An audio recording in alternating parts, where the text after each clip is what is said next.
আসসালামু আলাইকুম। আজকের নতুন একটা টপিকে আপনাদের সকলকে স্বাগতম জানাচ্ছি এবং সম্মান।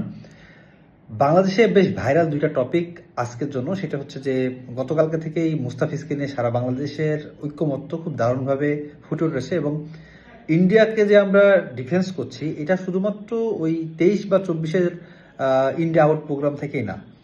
এখন নতুন সরকার বা নতুনভাবে আমরা নতুন বাংলাদেশে এটা সকলের ভিতরে দেখতে পাচ্ছি যে শুধুমাত্র কোনো দল বা গোষ্ঠী না, প্রায় প্রত্যেকটা মানুষই ইন্ডিয়ার যে স্বৈরাচারী শাসন, ইন্ডিয়ার যে আমাদের উপর আগ্রাসী ভূমিকা, সেটার বিরুদ্ধে কথা বলছে। এবং আমাদের সবচেয়ে মজার ব্যাপার হচ্ছে আমরা ইন্ডিয়ার যে চ্যানেলগুলো ব্রডকাস্ট হতো বাংলাদেশে, আইপিএল এর যে খেলাগুলো বাংলাদেশে দেখানো হতো, সবগুলোর উপরে আমাদের সরকার, বর্তমান অন্তর্বর্তীকালীন সরকার একটা নিষেধাজ্ঞা দিয়েছে।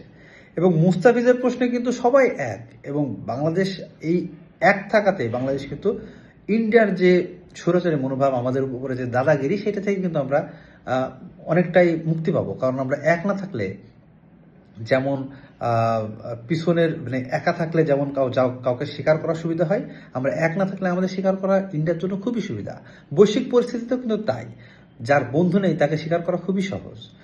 আরেকটা বিষয় হচ্ছে সুরভির বিষয়। আপনারা জানেন যে সুরভির যে বিষয়টা নিয়ে খুবই তোলপাড়। সুরভিকে তার বয়স কেউ কেউ বলছে ১৭, আমি জানি না ঠিক বয়সটা কত, যেটাই হোক না কেন, সে অনৈতিকভাবে তাকে কুপ্রস্তাব দেওয়ার মাধ্যমে তাকে ফাঁসানো হয়েছে, এটা একেবারে দিবালোকের মতো সত্যি। এবং সেটা কিন্তু পেপার পত্রিকা থেকে শুরু করে মেইন স্ট্রিম মিডিয়াতেও চলে আসছে। এখন সুরভিকে আবার জামিন দেওয়া হয়েছে কতগুলো নাটকের পর, কিন্তু এখন জামিন দিলে তো হলো না। সুরভিকে এই জায়গায় নিয়ে যাওয়া, 10টা দিন তাকে কারাবরণ করা, পাশাপাশি তাকে রিমান্ডে দেওয়া, আবার রিমান্ড থেকে আবার এই যে নাটকটা, এই নাটকটার পিছনে কারা কারা আছে, কে কে ছিল, সেগুলো উন্মোচন করে এবং তাদের বিচারের আওতায় নিয়ে আসা।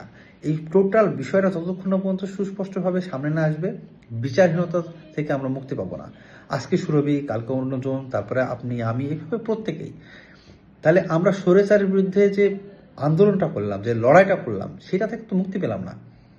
এই অন্তর্বর্তীকালীন সরকারের সময় তো আমরা সেভাবে শোষিত নিষ্পেষিত হচ্ছি।